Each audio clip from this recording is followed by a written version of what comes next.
Once upon a time, there lived an elderly woman named Naomi. Naomi lived in a tiny stone cottage. It wasn't big or fancy. In fact, if you were passing through the village nearby, you might not even notice it. The roof was a little uneven, the walls had cracks from years of rain and wind, and the garden outside grew wild and free. Naomi didn't have much in life. She had no children to carry her name, no family wealth to lean on, no grand possessions to show off. Yet, she had something so rare that people from the village admired her for it. She had peace. Every morning, Naomi lit a small fire in her fireplace. She made simple meals from the vegetables and herbs she grew in her garden. A little soup here, a bit of bread there. Nothing extravagant, but always enough. As she cooked, she hummed songs that had been passed down long ago, songs so old that she might have been the only one left who remembered them. The villagers often came to see her. Not because she had riches to offer, but because she always had a kind word, a gentle smile, and an open door. When someone's heart was heavy, they found comfort in sitting by her fire. When a neighbor lost hope, Naomi's soft laughter lifted their spirits. Even though she owned very little, she had an endless supply of warmth to give. Her life was simple. Some might even say ordinary. But Naomi's heart was light, and she lived each day with gratitude. And that, my friends, is where our story begins. One chilly evening, as the sun dipped behind the hills and the sky turned shades of purple and orange, Naomi heard a knock at her door. It was unusual, her cottage wasn't exactly on the main road, and visitors at that hour were rare. She opened the door slowly, and standing there was a traveler. He was a tall man with a weathered face, carrying a walking stick and a small satchel. His clothes were dusty from the road, but his eyes sparkled with a mysterious kind of knowing. "Good evening," Naomi said kindly. "You must be tired from your journey.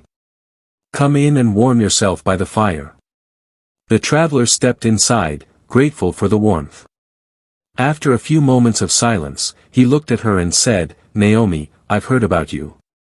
You've lived a good life, quiet, honest, full of kindness.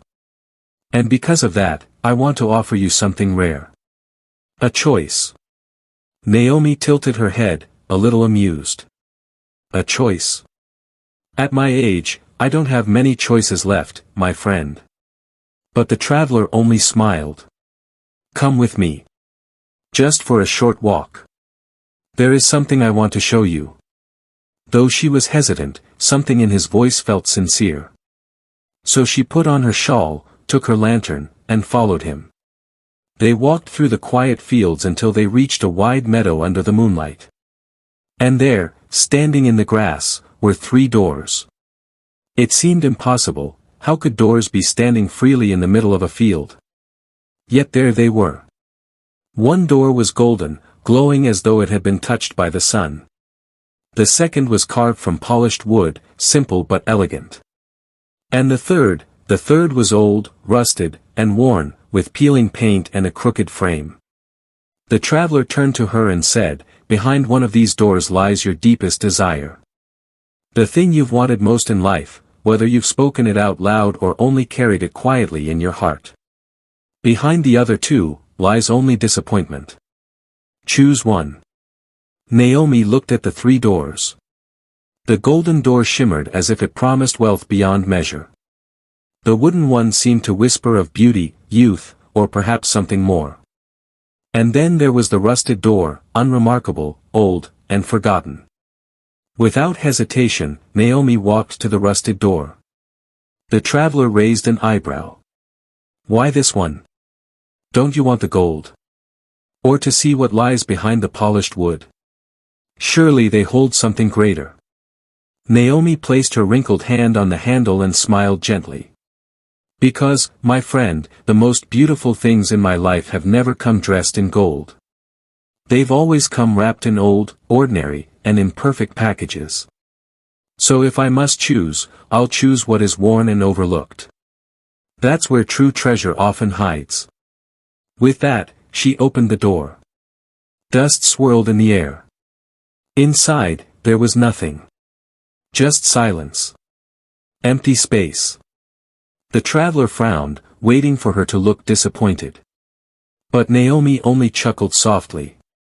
"Are you not upset?" he asked. "You've chosen the door of nothing." She shook her head. "I came into this world with nothing, and yet I've lived with joy.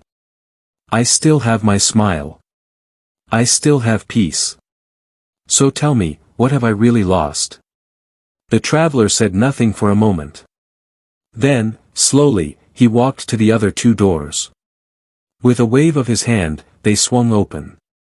Behind the golden door lay mountains of shining coins, jewelry, and treasures. Enough to make any person rich beyond their wildest dreams. Behind the wooden door was a mirror.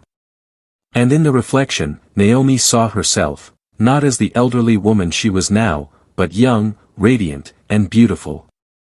A version of herself that could have been admired and celebrated by all. The traveler turned back to her. "You could have had all this. Riches. Youth. Beauty. Fame.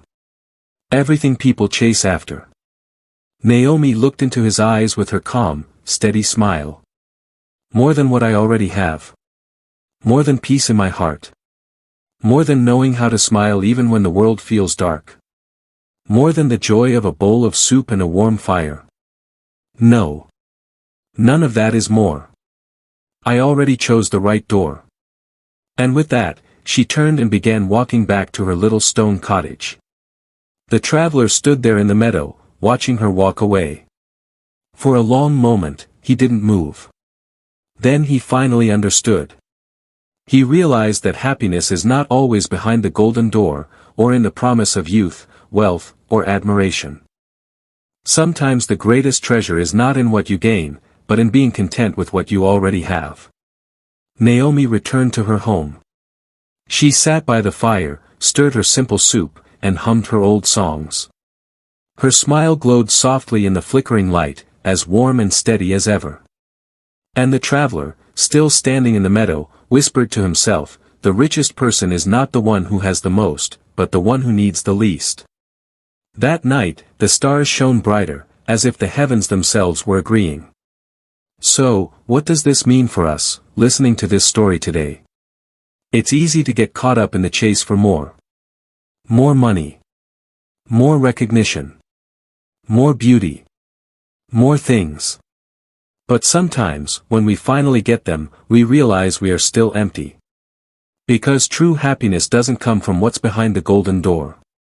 True happiness is in being grateful for what we have now. It's in enjoying the soup on the table, the roof over our head, the laughter of a friend, or even the quiet moments when we sit alone but at peace. Like Naomi, we can choose the rusted door, the one that may look ordinary, even disappointing to others, but find within it the real treasure, a thankful heart, a calm spirit, and the ability to smile even when life feels small. So the next time you feel like life hasn't given you the golden door, remember this story. Maybe your treasure isn't hidden in glitter and shine. Maybe it's already with you, in the simple, quiet moments you often overlook. Because sometimes, the greatest treasure is not in gaining more. It's in realizing you already have enough.